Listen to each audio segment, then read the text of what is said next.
ہر سال ہم عالمی یوم آزادی صحافت اس عزم کے ساتھ مناتے ہیں کہ شاید کوئی ایسا سال بھی آئے جب صحافت پر اور صحافیوں پر حملوں میں کمی آئے، مگر پچھلے 20-22 سال میں کوئی ایسا سال نہیں گزرا جب کوئی صحافی نہ مارا گیا ہو۔ شہدائے صحافت کا یہ قافلہ بڑھتا ہی چلا جا رہا ہے اور مجال ہے کسی قاتل کو سزا ہوئی ہو۔ جن 2-4 کیسوں میں سزا ہوئی تھی وہ بھی ماشاءاللہ بری ہو گئے ہیں۔ وہ جو عبید اللہ علیم نے کہا تھا، میں یہ کس کے نام لکھوں جو علم گزر رہے ہیں، میرے لوگ مر رہے ہیں، میرے شہر جل رہے ہیں۔ میں بھی سوچتا ہوں کیوں میں نے آج سے چند سال پہلے سندھی اخبار اور ٹی وی چینل کے کیمرامین منیر سانگھی کی بیوہ کو سپریم کورٹ کراچی رجسٹری کے سامنے اپنے شوہر کی کیس فائل کو جلانے سے روکا۔ وہ مایوس ہو گئی تھی۔ انصاف کے دروازے پر دستک دیتے ہوئے یہ کیس 2006 سے عدالتی فائلوں میں موجود ہے۔ سوچتا ہوں نہ جانے ہمارے ساتھی اور اینکر ارشد شریف کی بیوہ اور والدہ کو انصاف کے لیے کتنا اور انتظار کرنا پڑے گا۔ ابھی تو اس کی شہادت کو 7 ماہ ہی گزرے ہیں۔ نہ جانے کیوں تاخیر ہو رہی ہے اور کتنی JIT بنے گی اور کتنے حقائق جاننے کے لیے کمیشن بنیں گے۔ بے گناہ کون ہے اس شہر میں قاتل کے سوا؟ ارشد کی والدہ اب بھی اس دستک کے جواب کا انتظار کر رہی ہے جو انہوں نے انصاف کے لیے دی تھی۔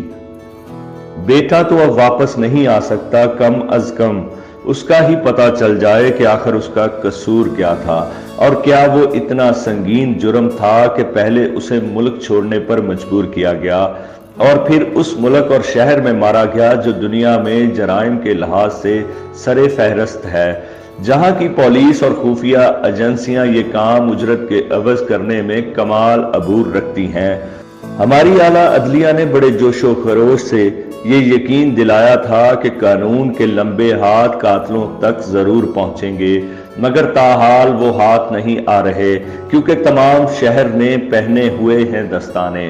بلوچستان کے صحافیوں کی ایک لمبی فہرست ہے جن میں سے بیشتر نوجوان تھے، اس شعبہ میں اس عزم اور لگن سے آئے تھے کہ اور کچھ نہیں تو کم از کم باقی پاکستان کو یہ تو بتا سکیں گے کہ ان کے صوبہ میں دہشت گردی، انتہا پسندی کے سوا بھی بہت کچھ ہے جو ہمارا میڈیا نہیں دکھاتا۔ یہاں صرف شہداء کا قافلہ ہی نہیں ہے، نامعلوم لوگوں کا بھی لمبا قافلہ ہے۔ اب نہ جانے کتنے صحافیوں کے والدین، بیوائیں اور بہن بھائی جنہوں نے ہمت کر کے انصاف کے دروازوں پر دستک دی، مگر آج تک کسی ایک ایسے کیس میں کوئی پیش رفت نہیں ہوئی، یہ تک یقین نہیں دلایا گیا کہ تحقیق ہو رہی ہے۔ بلوچستان کے علاوہ اگر کوئی صوبہ سب سے زیادہ متاثر ہوا تو وہ خیبر پختونخوا ہے۔ یہاں 2005 میں ایک صحافی حیات اللہ مارا گیا تو اس کی بیوہ نے ہمت کی کیونکہ انصاف دلانے والوں نے یقین دلایا تھا کہ تم تعاون کرو، انصاف ملے گا۔ وہ گئی اور جوڈیشل کمیشن کے سامنے بیان ریکارڈ کروایا، بتایا کون لوگ تھے مارنے والے، شناخت کے لیے بھی تیار تھی۔ یہ بیان ہی اس کی موت کا پروانہ بن گیا اور وہ بھی شہدائے صحافت کے قافلے میں شامل ہو گئی۔ وادی سوات بھی اس سے محفوظ نہ رہ سکی اور یہاں بھی وہی خون کی ہولی کھیلی گئی اور کئی نوجوان صحافیوں کے قاتل شناخت کے باوجود نہ پکڑے گئے، جو پکڑے گئے وہ چھوڑ دیے گئے۔ موسیٰ خان کھیل کی وہ تصویر اور وہ وپر آج بھی موجود ہے، اس نے جیو پر دیا تھا۔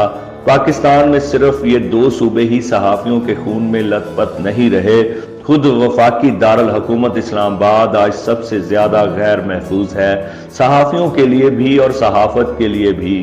ایک ارشد شریف ہی کیا، میرے شہر کراچی کا نوجوان سلیم شہزاد اسلام آباد اس لیے منتقل ہوا تھا کہ شاید وفاق زیادہ محفوظ جگہ ہے، مگر ایسے محفوظ شہر سے بھی اٹھا لیا گیا۔ پھر منڈی بہاؤدین کی نہر سے اس کی لاش ملی۔ مجھے آج بھی یاد ہے اس کی بیوہ کا فون جو اس کے اغوا کے دوسرے دن مجھے آیا تھا۔ بعد میں تو اسے تسلی دینے کے لیے الفاظ بھی نہیں تھے۔ ایک کمیشن بھی بنا مگر کمیشن کے چھوٹے ہاتھ قاتلوں کے لمبے ہاتھوں تک نہ پہنچ پائے۔ پچھلے دنوں ولی خان بابر کے بھائی سے بات ہوئی،